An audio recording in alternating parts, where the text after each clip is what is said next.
തിരൂർ നിയോജകമണ്ഡലം committee Lok Sabha convention സംഘടിപ്പിച്ചു.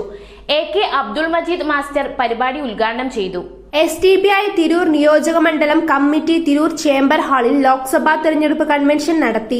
കൺവെൻഷന്റെ ഉദ്ഘാടനം SDPI മലപ്പുറം ജില്ലാ കമ്മിറ്റി സെക്രട്ടേറിയറ്റ് അംഗം AK അബ്ദുൾ മജീദ് മാസ്റ്റർ നിർവഹിച്ചു. ഇന്ന് നമ്മുടെ രാജ്യം ഫാസിസ്റ്റ് ഭരണകൂടത്തിന്റെ അകപ്പെട്ടുകൊണ്ടിരിക്കുന്ന ഈ ഒരു പശ്ചാത്തലത്തിൽ നമ്മുടെ രാജ്യത്തെ രക്ഷിക്കാൻ ഇപ്പോൾ ഉയർന്നുവരുന്ന കോൺഗ്രസ് നേതൃത്വം കൊടുക്കുന്ന ഇന്ത്യ മുന്നണിക്ക് മാത്രമേ കഴിയുകയുള്ളൂ എന്ന് ഉദ്ഘാടന പ്രസംഗത്തിൽ മജീദ് മാസ്റ്റർ ഓർമ്മപ്പെടുത്തി. ആ ഒരു സാഹചര്യത്തിൽ ഈ തെരഞ്ഞെടുപ്പിൽ പാർട്ടിയുടെ സംസ്ഥാന കമ്മിറ്റിയുടെ തീരുമാനപ്രകാരം കേരളത്തിലെ 20 മണ്ഡലത്തിലും UDFന് പിന്തുണ നൽകാൻ തീരുമാനിച്ചു. കൺവെൻഷനിൽ മണ്ഡലം പ്രസിഡന്റ് ഇബ്രാഹിം PP അധ്യക്ഷത വഹിച്ചു. ജില്ലാ കമ്മിറ്റി അംഗങ്ങളായ നജീബ് തിരൂർ, ജുബൈർ കള്ളൻ, വിമൻ ഇന്ത്യ മൂവ്മെന്റ് ജില്ലാ കമ്മിറ്റി അംഗം ആഷിദ തിരൂർ, മണ്ഡലം സെക്രട്ടറി റിഷാന റാഫി, മണ്ഡലം ട്രഷറർ താജുദ്ദീൻ എന്നിവർ സംസാരിച്ചു. മണ്ഡലം സെക്രട്ടറി നിസാർ അഹമ്മദ് സ്വാഗതവും തിരൂർ മുനിസിപ്പൽ സെക്രട്ടറി ഫൈസൽ ബാബു നന്ദിയും പറഞ്ഞു. News desk news 99.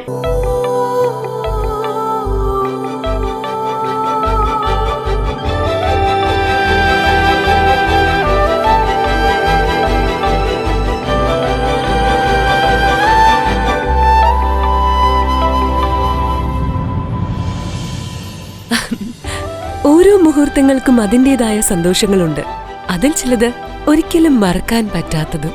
Azad gold and diamonds, Thazhepalam, Tirur.